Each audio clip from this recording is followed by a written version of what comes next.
Hey guys, this is the third of 10 boss guides for the Season of Mastery Molten Core bosses. This is coming to you from the Hardcore Guild and our tips and strategies that we used for our 10 out of 10 Molten Core clear. Today I'm going to be going over Gehennas. Now, Gehennas is actually the boss that we typically kill first, and it might be the easiest boss in all of Molten Core in Season of Mastery. But I was trying to do these in order, so this one may come across as a bit easier than Lucifron and Magmadar.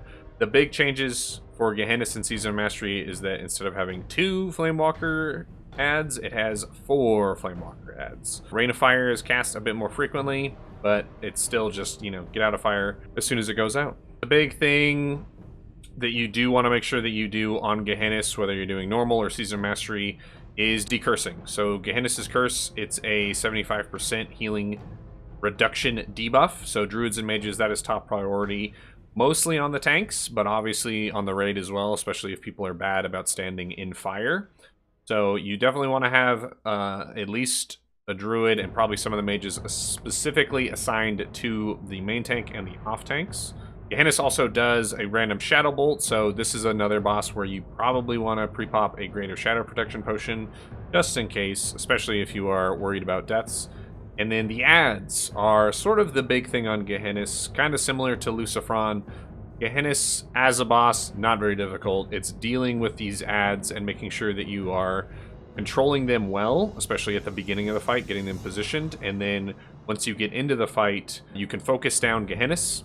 And then once Gehennas is dead, you go over and you kill these ads. The big thing with these ads is that they do a stun. So they do an AoE 4-second stun on all nearby enemies. The best way to mitigate this, especially at the very beginning of the fight, is to have a tank assigned to each of these ads and have a tank pre-pop a FAP, or a free action potion, as they are running in, picking up the ad, and then spreading them out in the room. Once you do that, and nobody else is touching those ads, those off tanks, they don't take very much damage, and they should have plenty of threat, so they can just sit there and tank them, usually with, I think, only 1 healer assigned to each off tank. Make sure that you have someone assigned to decurse them, so that when that 75% healing reduction goes out, those off tanks are quickly decursed and able to be topped off. Otherwise, just focus Gehennas down and then kill the ads afterwards. For the hardcore raid and for, maybe other guilds in Season of Mastery, we do a pretty, range heavy, caster heavy group comp. With Gehennas and Lucifron, we do bring a bit more melee than we do to a lot of the other bosses. So we bring, like I said, 5 total tanks. So a main tank for Gehennas and then a tank for each of the ads. And then we're bringing in 7 total melee DPS, and then we have a bunch of hunters, 6 hunters, 4 warlocks, 5 mages. Those mages, again, are helping with decursing. The 1 resto druid we have is helping with decursing. And then, our feral DPS is there in a pinch in case we need some extra decurses because of people being too far away or out of position or whatever. So pretty standard group comp there. If you look at the actual diagram for how we do Gehennas, this east side here, this is sort of against that lava, and then the far west side of this diagram, that's sort of where Gehennas starts. Our typical strategy is to have the tanks run in, and have each of the off tanks grab the ads and space them out in the circle along the back wall of this concave of where Gehennas starts. You want to space them out far enough so that they are not getting stunned by a different ad's stun. And then you can have the healers sort of hang out exactly where Gehennas is chilling before you pull on the fight. Make sure you also have someone here to decurse. So it looks like we typically have our single resto druid over here focusing on healing these off tanks as well as decursing these off tanks. Now at the very beginning of the fight, Gehennas, we pull all the way to this east side. It is brought sort of like up and down against the lava depending on where Rain of Fires go out. The big thing here is making sure that if a Rain of Fire goes out on the raid, on the range, the healers, the casters, the hunters, that they move out of it. You can pre-pop Greater Fire Protection Potions just to mitigate any ticks of damage from those. And then if a Rain of Fire goes out on the tank or the physical melee DPS, you move the boss itself. So you kind of want to have the range spread out as much as it can so that Rain of Fires aren't hitting giant clumps of them at one time. Be aware that the boss is probably going to get moved around throughout the fight. I think that we typically have a mage assigned to decurse the main tank. That way we make sure that that gets off as quick as possible. And then we have a second backup mage kind of over here in the middle, just in case the druid, for whatever reason, is unable to get the decurses off fast enough on those off tanks. Big things here are pre-popping a greater fire protection potion, and I would say even a greater shadow protection potion if you're really trying to mitigate any sort of spiky damage. Make sure that the range is spread out pretty well so that they're not getting hit by rain of fire, and then spread out those adds and just off tank them while everyone focuses Gehennas down. Once Gehennas is down, you can go over and just kill the adds one by one, no problem. So here is our kill from our 10 out of 10 hardcore MC run.